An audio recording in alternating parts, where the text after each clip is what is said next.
salita po ng Diyos ay makapangyarihan. Alam niyo ba mga kapatid kung bakit ang salita ng Diyos ay makapangyarihan? Kasi naririto ka ngayon. Amen. At naniniwala tayo, kaya tayo narito ngayon kasi ang Diyos na, ang salita ng Diyos ay kumita sa ating mga buhay. Kaya ang pananampalataya ay tumapos sa atin at kahit tayo ngayon ay narito at sumasamba sa Diyos. Ganon ang kapangyarihan ang salita ng Panginoon. Kaya nag-aaral natin the power of God's Word. Ang salita po ng Diyos, ito yung kapangyarihan ng Diyos, sapagkat ang salita ng Diyos ay siya mismo. The Word of God is siya mismo. Ang salita ng Diyos ay siya mismo. At ang salita po ng Diyos, ito po yung ating foundation. God's Word is our foundation. Kung meron tayong paniniwalaan, ay wala tayong ibang paniniwalaan, kundi ang salita lang ng Diyos. Sabagat ang salita po ng Diyos, ito yung ating pundasyon ng ating pananampalataya. At ang salita ng Diyos, kapag ito ay ating pong binabasa at binubulay, ito po ay mayroong pagpapaliwanag sa kanyang sarili. Meron siyang pagpapaliwanag na siya mismo, ang salita ng Diyos mismo, ang nagpapaliwanag dito. Kaya yung ating po pinag-aralan ng nakaraan ay the Bible explain itself kasi po ang Biblia, yan po ay ang nagpapaliwanag niya ay mismo siyang sarili niya. Pinalulutang niya yung kanyang kahulugan mismo. Yan po ang Bible. Hindi po natin pwedeng ipaliwanag. Kaya nga may mga nagtatalo-talo, nagbubuko lang ng mga verse by verse kasi nga pinapaliwanag sa sariling kapaliwanagan ang salita ng Diyos. Ang salita po ng Diyos ay kailangan ipaliwanag ng salita ng Diyos mismo, hindi ng puro-puro ng sino mang nangangaral dito. Kung bakit ito po ay part 2, kasi nung nakaraan ay meron po tayo pinag-aralan na patungkol sa part 1. Kaya kung na-miss niyo po ito at hindi na maringgan, pumunta lamang po kayo sa YouTube natin. Ito po ay naka-upload na po sa ating YouTube. Doon niyo po ito tingnan.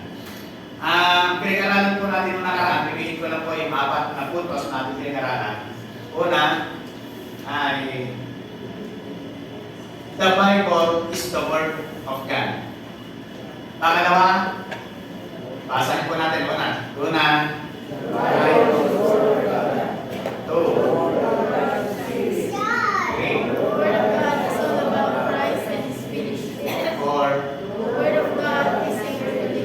yan po yung basic affirmation about the Bible.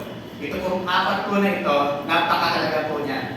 Ito po ay nakita po natin yung kabuuang laman po niyan sa ating pong YouTube channel. Kaya po pagka ito po ay ating pong pinag-aralan, nakita po natin kung ano ba yung sinasabi talaga ng salita ng Diyos sa ating pong mga buhay. At mismo ang salita ng Diyos, pag binasa po natin, malinaw na yung kanyang sinasabi sa atin. Parang ganito po. Nung nabasa mo sa salita ng Diyos, yung patungkol sa kaligtasan, malinaw sa iyo na ikaw ay ligtas. Pero nung ipiniliwanag ng pinakinggan mong nangangaral, lumago, parang hindi ka naligtas. Kaya napakahalaga na yung salita ng Diyos mismo yung nagpapaliwanag, nagpapalutang na ating pinananampalatayaan. Yan po yung dapat na ating makita. Na malinaw sa atin kung bakit kaligtas. Hindi sa sinabi ng pastor, ng sino mga kundi sinabi ng Diyos, kaya ikaw ay mayroong kaligtasan. Tayo po ba may kaligtasan na? Yan, dapat alam po natin yan. Sino ang isabi? Salita ng Diyos. Kaya po ay napakahalaga. Meron po katanungan na babakit ako. How does the Bible explain this? Ano po yan?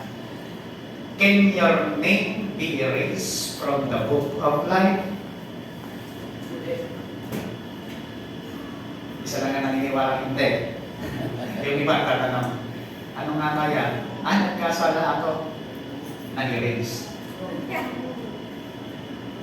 Ay, bumalik ako sa Panginoon, isinulat muli. Ang ating bang pangalan sa aklat ng buhay ay sulat, bura, sulat, bura, sulat, bura.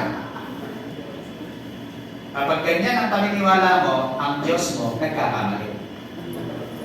Kasi sulat ko na pala. Kapatid, katanungan ito ay ating pong sasagutin sa Biblia para maunawaan po natin na ikaw mismo na sumasamba sa Panginoon at narito ay talagang may katiyakan ka ng kaligtasan mo. Hindi sa sinabi ng tao o ng sino pa man, kundi sa sinasabi ng Diyos. Okay, can your name be erased from the book of life? Yan po ay katanungan. Yan po ay ating titingnan sa salita ng Diyos. Pero bago ang lahat, para makita po natin yan, gagamit po tayo ng mga basis natin kung bakit ito po ay ating masasagot. Meron pong pag-aaral sa Bible School, kung ikaw ay mag-aaral sa Bible School, ito po ay isang taong subject na pag-aaralan kapag ito po ay pumasok ka sa Bible School. Meron pong subject doon na hermeneutics. Ang hermeneutics po ay tinuturo ng isang taon sa Bible School.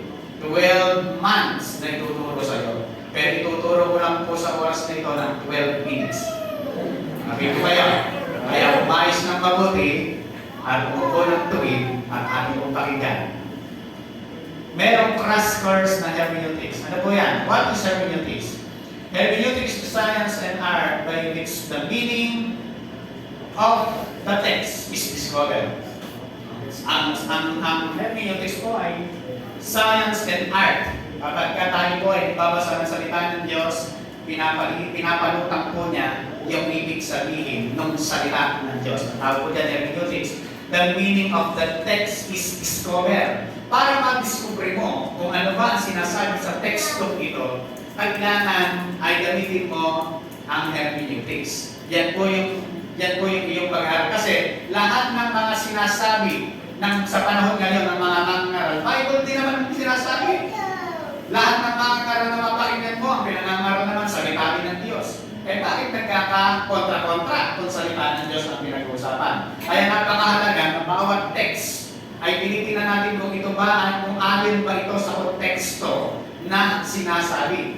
Kasi kapag ang paniniwala ay wala sa salita ng Diyos, o kaya naman wala makipakitang verse, basta sinasabi nila na hindi paniniwala ko. Ito yung aking pananampalatayaan. Si Kristo tao lang. Hindi sa Diyos. Nakita mo sa Bible kung may sinabing sa Jesus ay hindi Diyos. Dahil kung sasabihin mo sa Jesus ay tao lang, nakita mo rin kung siya ay tao lang. Kasi ang nagpapahina, yung lang. Sapagkat si Jesus hindi tao lang. Tao! Dahil siya ay nagkatawang tao. Hindi mo siya nagkatawang ayaw pa na. Siya po ay talagang tao dahil nagkatawang tao. Pero hindi tao lang. Sapagkat ang Panginoong Jesus ay Diyos. Ayaw nakita po natin kung ano yung mga verse na napapayot doon. Dapat di makipakita sa verse. Kasi naniniwala tayo, the verse is the voice of God. Kapag may verse, ay paniniwalaan natin. Pero pag walang verse, hindi obligado natin paniwalaan. Baka naman puro-puro lang ngayon. Kaya napakalaga, meron tayong basihan. Okay, hermeneutics, science, law, and principles, and art proper way of doing it. Yan po yung hermeneutics. Science, ano po yung laws and principles. Tapos art, proper way of doing. Para makita natin at maunawaan natin mabuti kung ano yung sinasabi ng salita ng Diyos, merong science and art. Ano po yung proper way of doing? Ano po yung law and principles? Sa pag-aaral po natin yan, meron tinatawag na exegesis and eisegesis. Exegesis and eisegesis.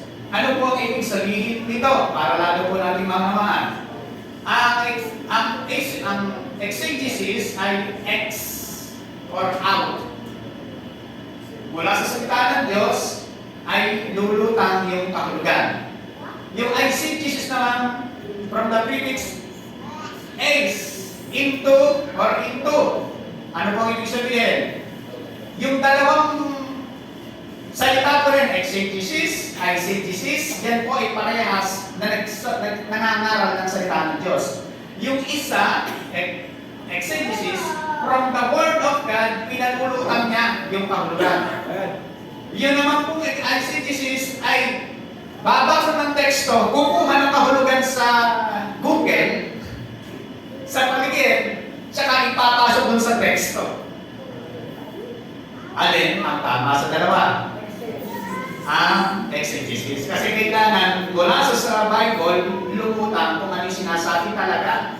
Hindi tayo kukuha ng mga idea ng mundong ito para ipasok doon sa konteksto na gusto natin pangahulugan. Yan po ang pagpapaliwanag sa Biblia. Is hermeneutics biblical? Ang hermeneutic ba ay biblical? Bakit kailangan natin ito? Ito ba ay biblical? Ang hermeneutics po, mapapasok natin sa Luke 24:7. And beginning with Moses and all the prophets, he explained to them what was said in all the scriptures concerning himself.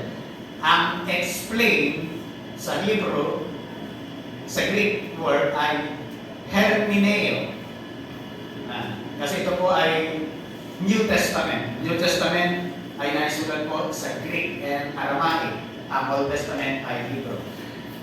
He explained, ang hermeneo ay sa Greek, ang ibig sabihin literally means to interpret.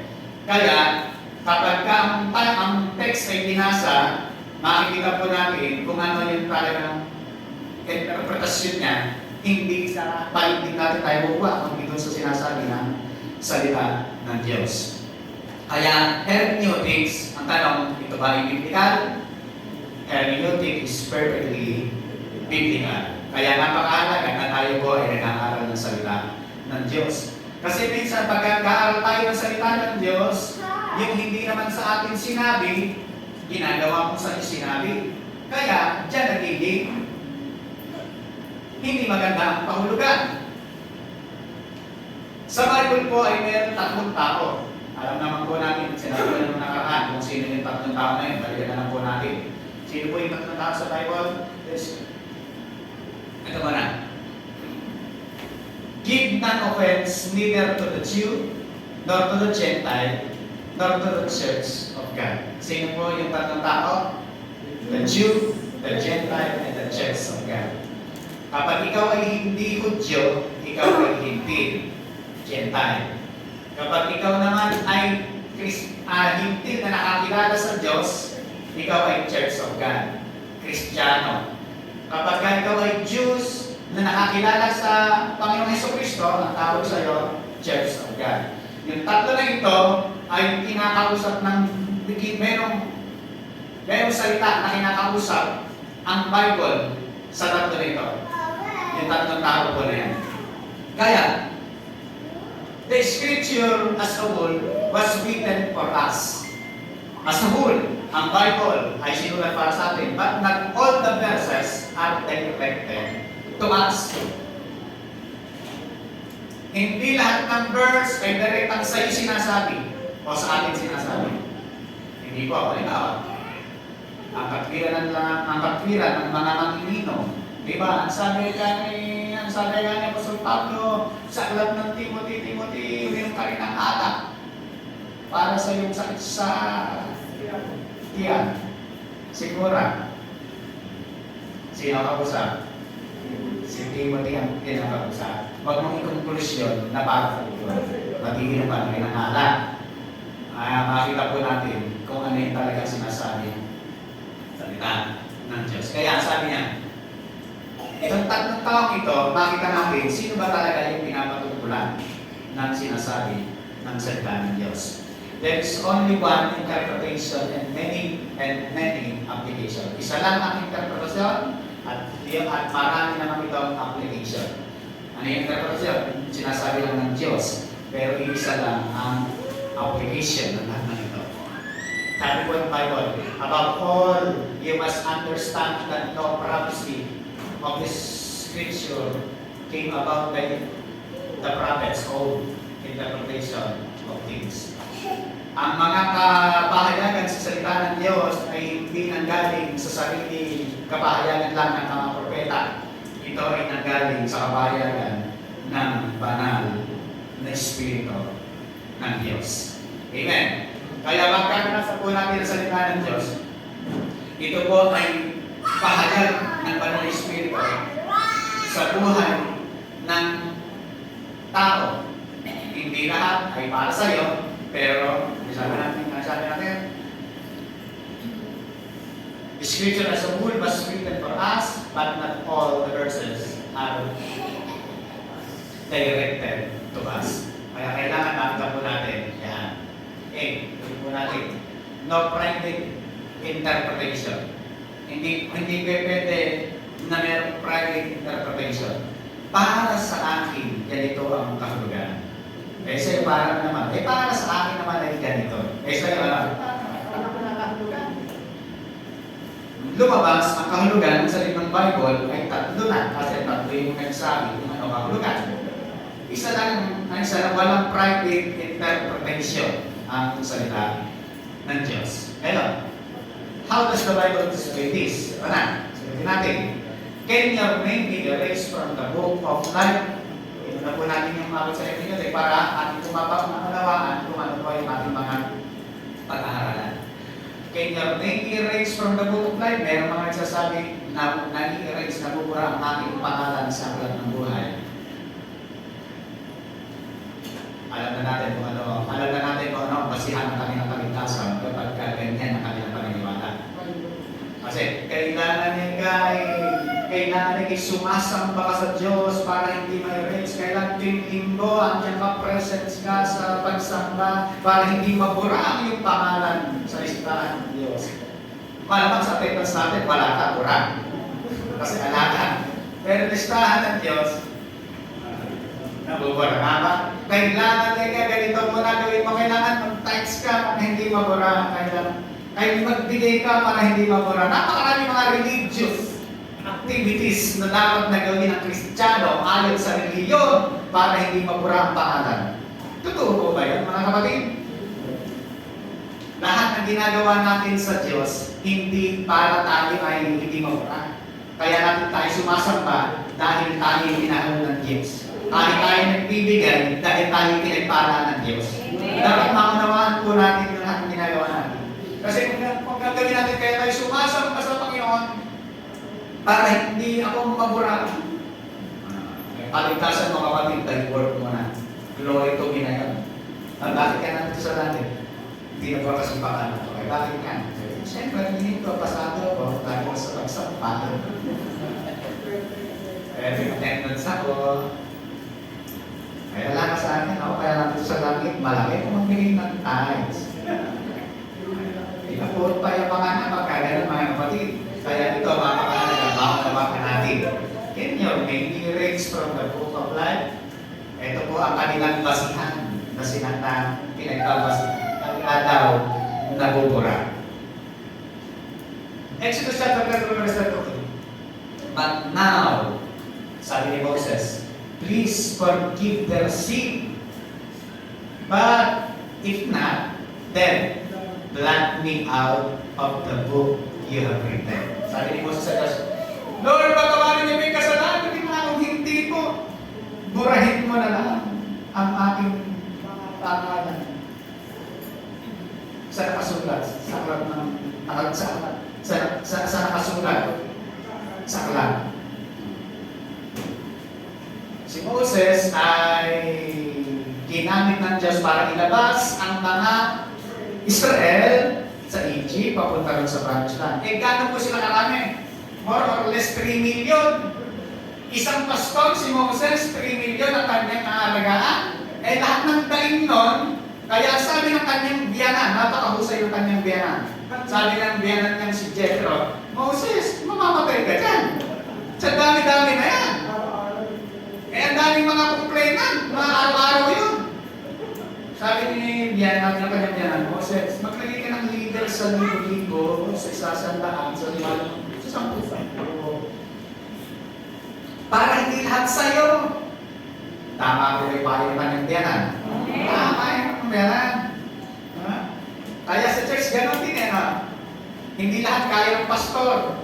Dahil hindi naman super power ang pastor, superman. Kaya meron tayong structure na pwedeng kumilos, gumawa doon sa naka-assign sa kanya. Hindi lahat sa pastor. Kasi ang church, papalaki, hindi naman papaliit. Ang Diyos nagdadagdag ng mga kaluluwa, kaya kailangan may nakakasiwa sa bawat mga kaluluwa na dinadala ng Panginoon. Eh, itong si Moses, sabi niya, Panginoon, kasi napakatigas eh. Patawarin niyo na po sila, kung hindi sila patatawarin, eh, alisin niyo na lang din yung pangalan ko sa aklat. Ito na yan. Meron tayong gagamitin mga principles para ating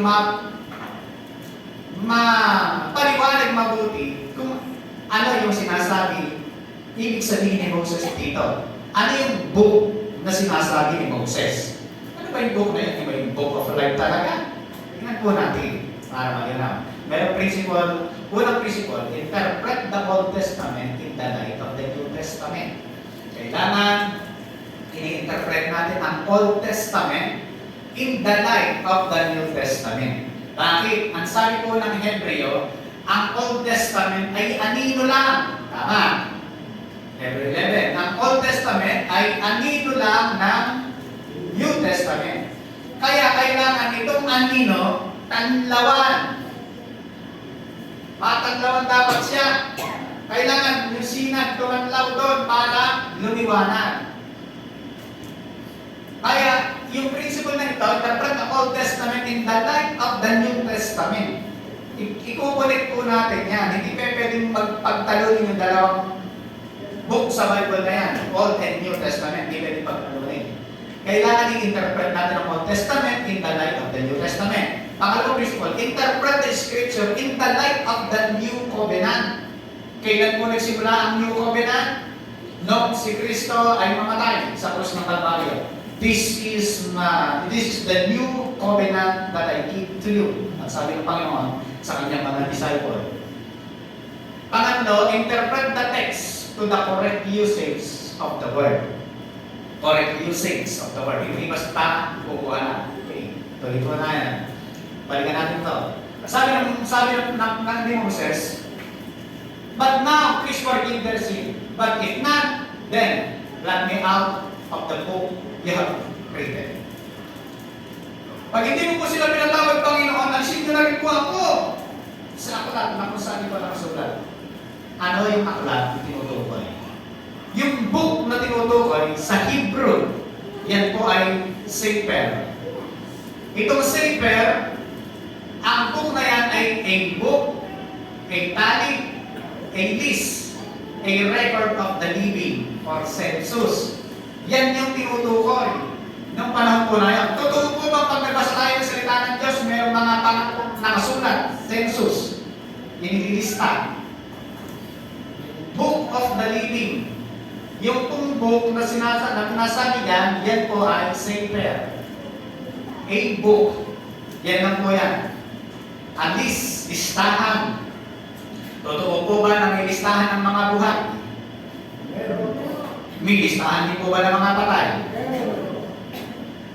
Sa panahon po natin, meron din naka-record sa PSA kung ikaw ay patay na at kung ikaw ay buhay pa. Naka-record po yan. Ito, yung Sefer is a book of record. Yan yung tinutukoy ni Moses. Bakit? Hindi ko, Panginoon, mapanumpulang mabuti ng bayan ito, napakatigas ng ulo. Ibilang mo, patayin mo na lang ako. Ibilang mo na akong patay. Alisin mo na ako sa akin ng mga buhay. Yun ang ibig sabihin ni Moses. Tuloy po natin para makakita natin mabuti. Let them be blot out of the book of the living. Ayan. Meron tinutukoy na book of the living. Ano yung book? Sefer. And not be written with righteous. Yung book na tinatid dito sa Psalms, kasi Hebrew po yan, yan po ay Sefer. Tuloy po natin. Yan po ay New King James Version. Sa TLB version, let this man be blot from the list of the living. The list of the living. Diba? Yung sinabi natin kanina, yung book, Sefer, list, a tally, a book. Ayan. Sabi ito, malinaw. List of the living. Pero, meron kayong mababasa sa salita sa ibang translation ng Bible sa New Living Translation. Ang sinasabi ng New Living Translation, erase their names from the book of life. Yan ang delikadong salin. Pag hindi ka hinahanap, hindi mo hinahanap kung ano talaga yung original na salin. Kung ano talaga yung original na Bible. Kasi, dito sa New Living Translation, ang sinabi, erase their name from the book of life. Abay, tingnan niyo po kung babasahin mo, nakakapital pa yung B, nakakapital pa yung L. Tapos sa dulo, with the. Parang may tinutukoy, specific na po. Yan po ay hindi maling salin po yan. Hindi po yan ang dapat. Kaya po sinasabi sa inyo, walang perfect na salin ng Bible. Wala po. Kaya yung Bible, yung original talaga, nakasulat sa Hebrew, Greek, and Aramaic, yun talaga yung basihan. Kaya kung ano yung malapit, yun talaga yung pupunin po natin. Ayan, ito pong salin po ito ay yung delikadong salin po yan. Exodus, balikan po natin. Exodus 34. Sabi na, blot me out of the book of the living. Safer. Sa malinaw, nakakita po natin na ang tinatutungkulan dito ni Moses ay safer. The book of the living. Yung listahan ng mga buhay. Kaya sabi niya, Panginoon, alisin mo na ako sa listahan ng mga buhay at ibilang mo na ako sa listahan ng mga patay. Yun yung sinasabi niya. Para sa niya, Panginoon, mamatay na ako. Ayaw nilang makinig sa akin. Totoo po ba na sinabi ni Moses yan? Patunayan po natin. Numbers 15:11. If you treat me like this, sabi ng Panginoon, sabi ni Moses, please kill me here and now. O, tingnan niyo po. Sabi ni Moses, kung hindi mo kami pamumunahan, kung ganito lang lang din, sabi ni Moses, please, patayin mo na lang ako dito. O, ibig sabihin pala si Moses, talagang sinabi sa Exodus 32:32 ay tumutukoy doon sa kanyang pangalan na kailangan ay mamatay na siya. Gusto niya mamatay na. Gusto niya maalis na sa saklan ng mga buhay, listahan ng mga buhay, at mapunta sa listahan ng mga patay. Kasi yung mga tao ng panahon po na yan, nagre-reklamo, sobrang reklamo kay Moses. May kulang 3 milyon nagre-reklamo sa iyo. Ba? Hindi. Kaya, sabi ni Moses, please kill me here and now. Gusto na niyang mamatay sa sobrang titigas ng ulo ng mga Israelita. Ayan, Exodus 32 and 33. God said, no, only those who have sinned I will erase from the book of the living. Hindi kita papatayin, yun lang may kasala, yun lang ang aking papatayin. Ano po sa inyo? May tinatay po ba ang Diyos ng panahon ni Moses? Marami po.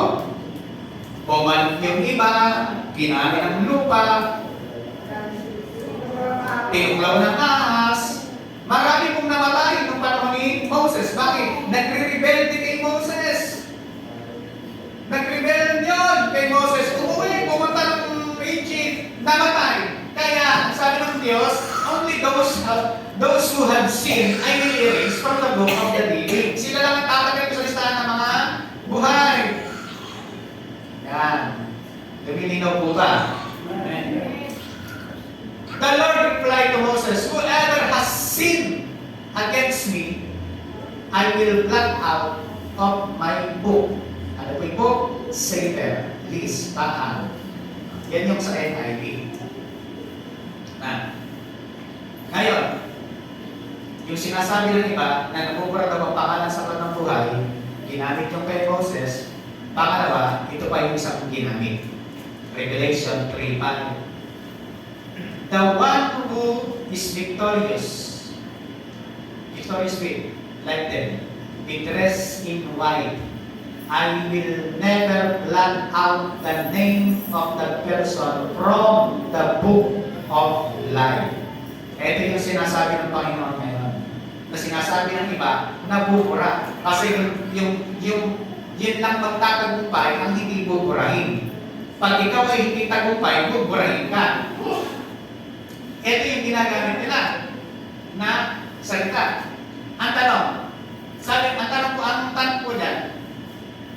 Sabi ng Panginoon kasi, si Jesus Christ who is with us, I will never blot out the name of this person from the book of life. Yan po yung aklat ng buhay talaga. The one who is victorious. Sino daw po yung hindi buburahin? Yung nagtagumpay. Tanong ko sa inyo, are you a loser?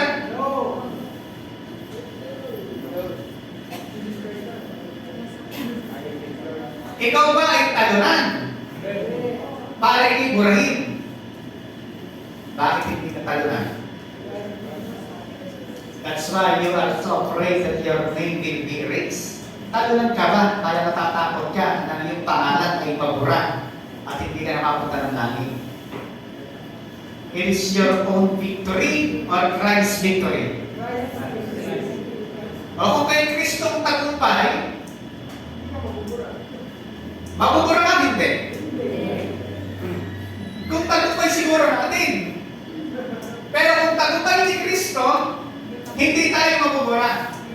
Sabi ng Panginoon, but then be to God. He gave us the victory through our Lord Jesus Christ. Binigyan tayo ng tagumpay ni Kristo. Hindi tagumpay mo, hindi tagumpay ng gawa mo o ng ginagawa mo. Ang tagumpay natin ay galing kay Kristo. He gave us past tense or present tense. He gives us the victory. Binigay na wala pa? Meron na. Tagumpay ka na. Sabi ko sa tabi, tagumpay ka na. Meron na. Tingnan mo ha? Kasi, He gave us the victory through our Lord Jesus Christ. Si Kristo po ba tagumpay na? O kung yung nanampalataya, kung ikaw'y nanampalataya kay Kristo, ikaw ay tagumpay na. Okay. Victory sa Greek, ang ibig sabihin ay Nike. Sa English, knight. Yung victory sa Greek, Nike. Ano po yung sabihin? But thank be to God. He gives us the victory through our Lord Jesus Christ. Pinagtagumpay na tayo ng Panginoon. Nike, knight, tagumpay. Sabi po ng salita ng Diyos, tayo ay tagumpay. Ano yung tagumpay? Victory, Nike. Kaya po pala, napansin ko lang, ang logo ng knight, check. Hindi Edis. Dahil tagumpay. Nike. Tingnan niyo po ito yan. No, in all this thing, we are more than conqueror through Him who loves us. Ano daw po tayo? More than conqueror. Tagumpay hindi. Kung ikaw ay na kay Kristo, you are more than conqueror. We are more than conqueror through Him who loves us. Ang Diyos na nagmahal sa atin, tayo lahat ay tagumpay. Mabubura ang pangalan o hindi? Kasi kung tagumpay ka na, hindi na mabubura yung pangalan. Kaya sa nagtagumpay, dadali ka ng puti. Sabi ng Panginoon. Kaya we are more than, bakit we are more than conqueror? Dahil si Kristo, conqueror. Tayo ay higit pa sa manunumpay dahil kay Kristo. Yan ang ginawa ng Panginoon sa atin. Conqueror, sabihin ay Hooper Knight or Hooper Nike. Sa English, Super Knight. Hindi. Hooper Knight. Ibig sabihin, Super Knight ka. Conqueror. Hooper Nike. Mga kapatid, hindi ka talunan. Huwag mong sabihin talunan ka. Hindi ka talunan. You're not a loser. Yaya.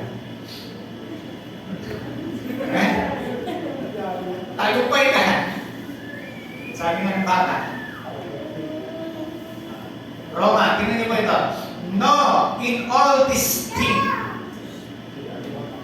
we are more than conqueror through Him who loved us. Ano po yung tinutukoy na all these things? Makabasa natin yung context sa sinabi niya. All these things. In all these things. Kamatayan, kahirapan, kagutuman, sakit. Walang makapaghihiwalay. Bakit? We are more than conqueror through Him. Tayo lahat ay tagumpay. Lahat po na ginawa in all these things, we are more than conqueror. Balikan po natin kung ito. But thanks be to God, who always lead us in triumphant procession in Christ. Triumphant procession in Christ. And through us spreads everywhere the fragrance of the knowledge of Him. Who always lead us in triumphal procession. Tayong lahat ay itinaparada kasama sa parada ng tagumpay. Sino po ba pinaparada? Talon ng tagumpay. Alam niyo po nung araw, pagka ang mga kaharian ay mayroong mga nasasako, sila ay pumaparada. Pag pumaparada po sila, lahat ng kanilang bihag, pinuputol ang dalawang tenga, tinatanggal ang nilalaki, nilalaki sa paa, tinutuhog, ipinaparada po sila.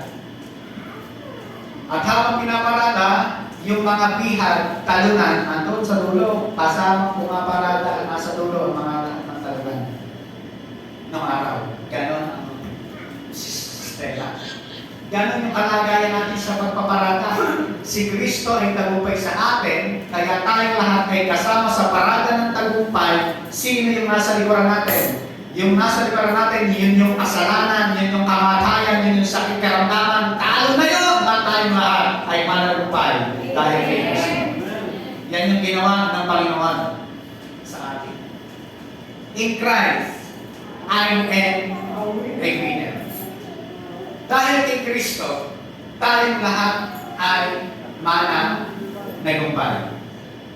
Tagumpay tayo dahil hindi sa ginawa mo, kundi dahil sa ginawa ng Panginoong Jesucristo. Amen po mga kapatid.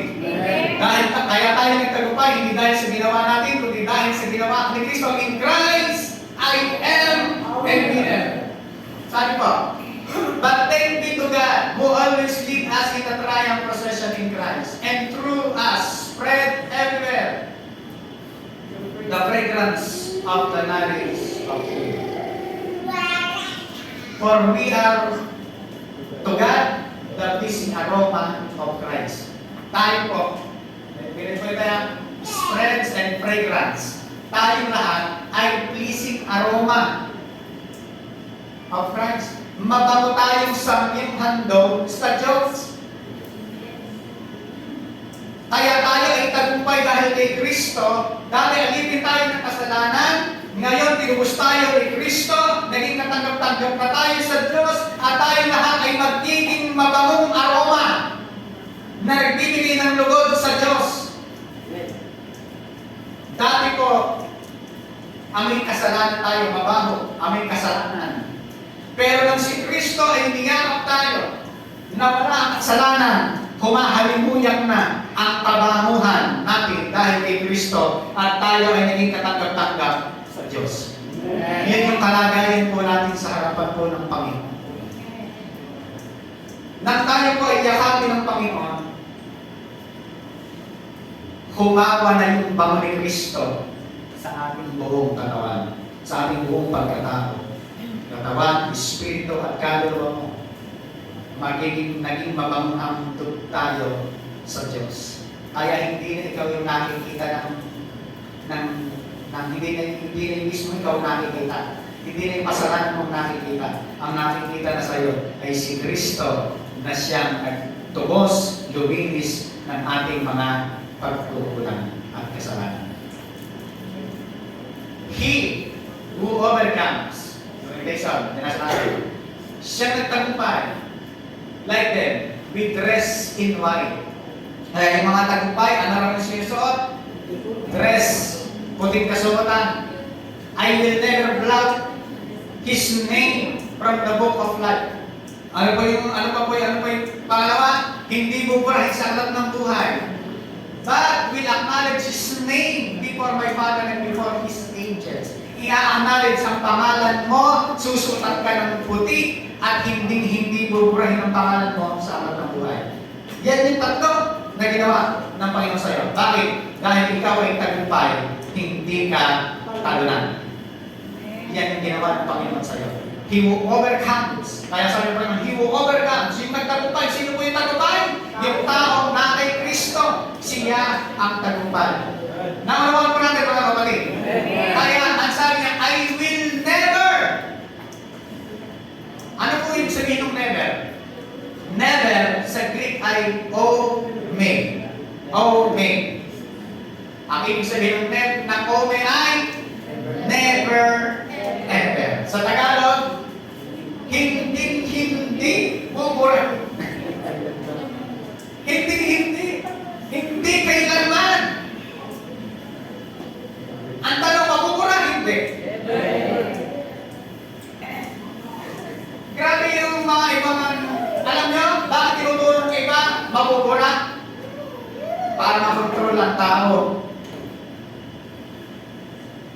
Pag hindi nga ginawa ito, mabubura pangalan mo, anong gawin mo to? Kinukontrol yung tao. Hallelujah. Pinalaya ng tayo ni Kristo, tapos kontrolin mo naman. Pumasa ka sa relihiyan, ginagawa. Kaya nga alam na ginagawa ng religion, kinukontrol yung tao. Nung panahon ni Kristo, ano ginawa ng mga relihiyoso? Di ba sila pa yung mga mapagmalaki, mapagmataas? Bakit? Eh sila yung kayong ginagamit ng Diyos para paliwanag sa salita ng Diyos. Mga Pariseo, Saduseo. Sila yung mga matataas ang mere. Kaya, itinuturo ng iba, pag hindi mo ganito ginawa mo, hindi ganito ginawa mo, hindi ganito ginawa mo, bahala ka, baka mapura. Pinananakot. Mga kapatid, tinuturo ko sa inyo yung tama at dapat at totoo. Hindi ito takutan. Doon lang tayo sabi ng salita ng Diyos. Hindi ko kinukontrol ang sino man sa inyo. Yung iba, alam na natin yung tinakababanggit ng ibang pangalan. Aralin nyo na lang po ang kanilang mga doktrina. Kasi sa doktrina pa lang, malalaman mo na kailangan gawin mo ito para hindi mapura, kailangan gawin mo ito para alam mo na ang doktrina nila, ang kaligtasan nila sa gawin. By word ang kanilang salvation. Pag hindi mo ginawa, hindi ka ligtas. Kapatid, ang kaligtasan, wala tayong ipagmamalaki. Dahil isa lang ipagmamalaki natin sa kaligtasan, si Jesus. Na siya lumubos at nagligtas sa ating buhay. Kaya ang sabi ng Panginoon, never, ever, hindi ka mabubura. Sapagkat ang tagumpay ni Kristo ibinigay sa iyo, ikaw ay super man. Tagumpay ni Kristo yung binigay sa iyo. Hindi tagumpay. Kung sarili natin tagumpay, baka hindi talaga tayo magtagumpay kung sarili natin tagumpay. Pero hindi naman tagumpay natin yung binigay sa atin. Ang binigay sa atin ng Diyos, tagumpay ni Kristo. Kaya, I am Superman. Parang may Superman yata ang sinabi rin. Sabi-sabi mga kapatid, I am Superman. Ano ang sabi ng Superman? Tagumpay! More than conqueror! Tayo kay Kristo. Tanong, can your name be erased from the book of life?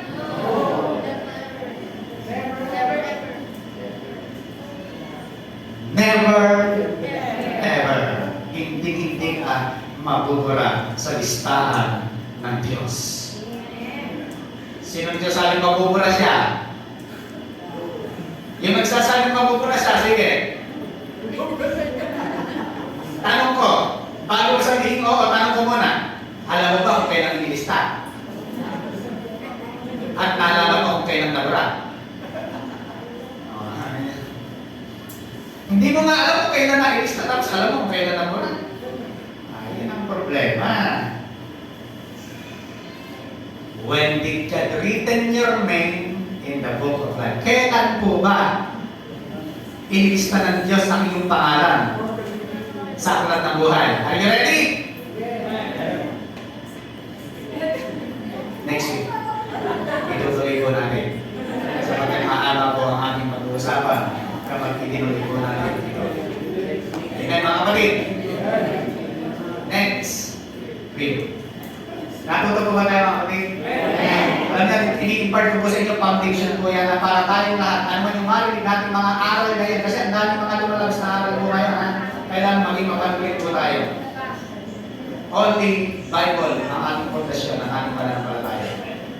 Kailangan ang salita ng Diyos, ang ating po pinapaniwalaan, hindi ang sino man sinasabi ng tao.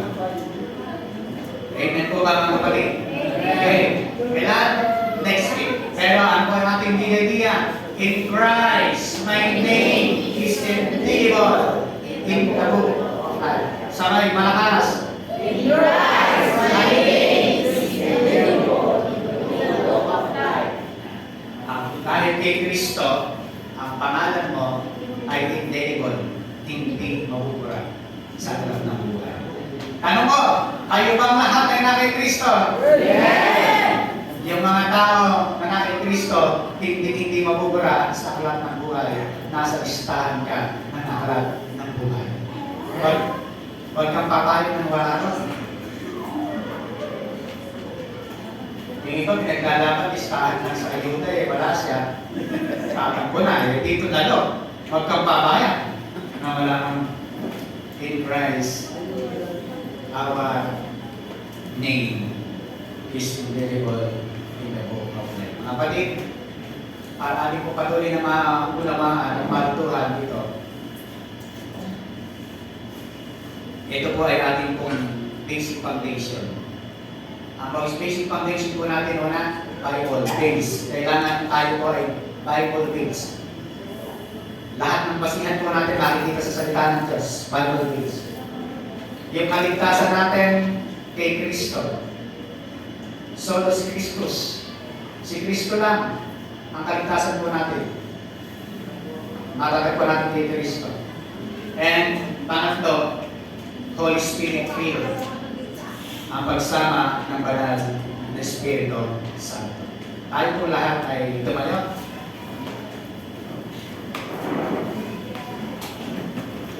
After po nito, may session po tayo lahat.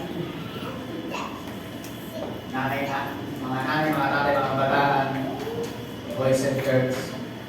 Para po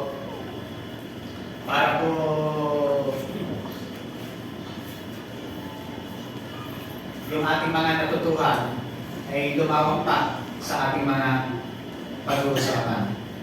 Amen? Sige po tayo ng lahat ay mananay. Ama, nagpapasalamat kami sa iyong mga salita na lumilinaw, lumiliwanag sa aming po mga buhay. Maraming pong salamat dahil ikaw yung Diyos na nagsulat ng aming pangalan sa aklat ng buhay. From the beginning. Ang sabi mo sa iyong salita, from the beginning. Mula sa simula, isinulat mo na ang pangalan ng mga taong sa iyo na nampalataya. Isang bagay ang pinagpapasalamat po namin aming Ama, sapagkat wala pa man pala kami, planado mo na ang kaligtasan na iyong ibinigay sa amin ngayon. Maraming salamat po aming Ama sa iyong kabutihan at pagmamahal. Salamat po aming Amang Diyos dahil kay Kristo kami ay tagumpay, kami ay victorious. We are more than conqueror. At dahil kami tagumpay, walang anuman ang mapaghihiwalay sa amin sa katagumpay ang ginawa mo sa amin sa iyong pag-ibig, kahit sakit, karamdaman, kahirapan, tagutong, kamatayan, kahubaran, Ano man? All these things. Walang mapaghihiwalay sa amin sa ibig na ibinigay po ninyo, ipinaranas po ninyo para sa amin. Maraming salamat po amin. Hallelujah. Pinupuri ka namin, sinasamba ka namin sa iyong ginawa sa krus ng Kalbaryo upang kami tubusin, linisin, at patawarin. Maraming salamat po, Ama, sa iyong